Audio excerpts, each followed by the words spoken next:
Assalamualaikum warahmatullahi wabarakatuh, salam sejahtera kami sampaikan kepada Bapak dan Ibu sekalian.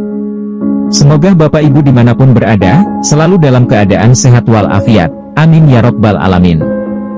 Nah, baik Bapak dan Ibu, untuk lebih lanjut, mari kita simak dan cermati bersama ulasan dalam video berita ini hingga akhir, agar supaya Bapak dan Ibu dapat memperoleh informasi atau berita secara lengkap dan tidak gagal paham.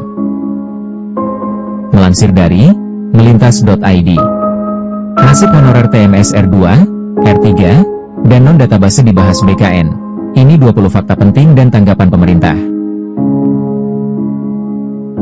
Pertemuan penting antara perwakilan honorer TMS R2, R3, dan non-database BKN dengan Badan Kepegawaian Negara baru saja berlangsung. Audiensi ini menjadi titik terang bagi para honorer yang selama ini menanti kejelasan status mereka. Pertemuan tersebut difasilitasi oleh HP3K atau Asosiasi P3K Indonesia dan didampingi oleh Yahya, tenaga ahli dari anggota Komisi 2 DPR RI, Mardani Alisera. Audiensi diterima oleh tim Humas BKN dan Direktorat Pengadaan dan Kepangkatan. Dalam pertemuan tersebut, sejumlah aspirasi dan kekhawatiran disampaikan langsung oleh perwakilan honorer.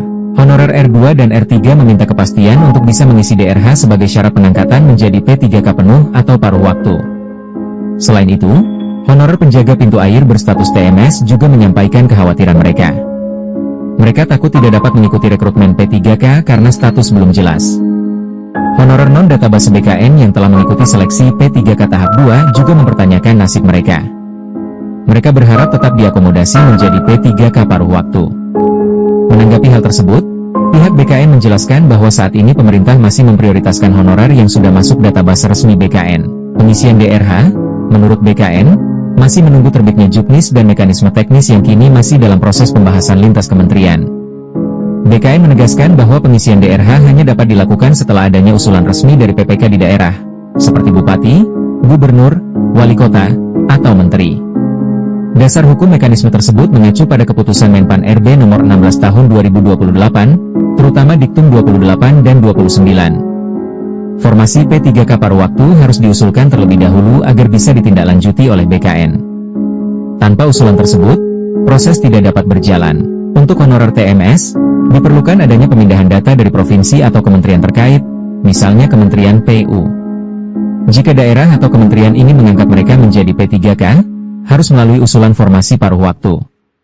Sementara untuk honorer non-database, regulasi pengangkatan mereka masih belum tersedia sehingga perlu bersabar menunggu perkembangan lebih lanjut. Meski demikian, mereka masih bisa digaji jika mengikuti seleksi P3K tahap 2 sesuai surat edaran Menpan RB.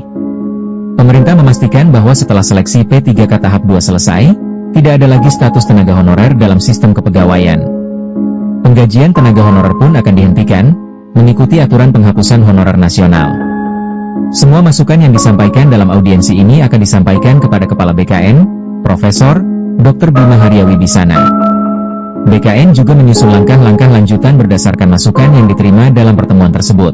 Mari sebarkan informasi ini seluas-luasnya agar tidak ada yang termakan hoaks atau berita simpang siur yang merugikan. Untuk mengetahui update berita terbaru terkait tenaga honorer, jangan lupa untuk terus ikuti perkembangannya dalam channel ini, dengan cara tekan tombol subscribe. Demikian informasi atau berita singkat yang dapat kami sampaikan, semoga bermanfaat buat Bapak Ibu sekalian.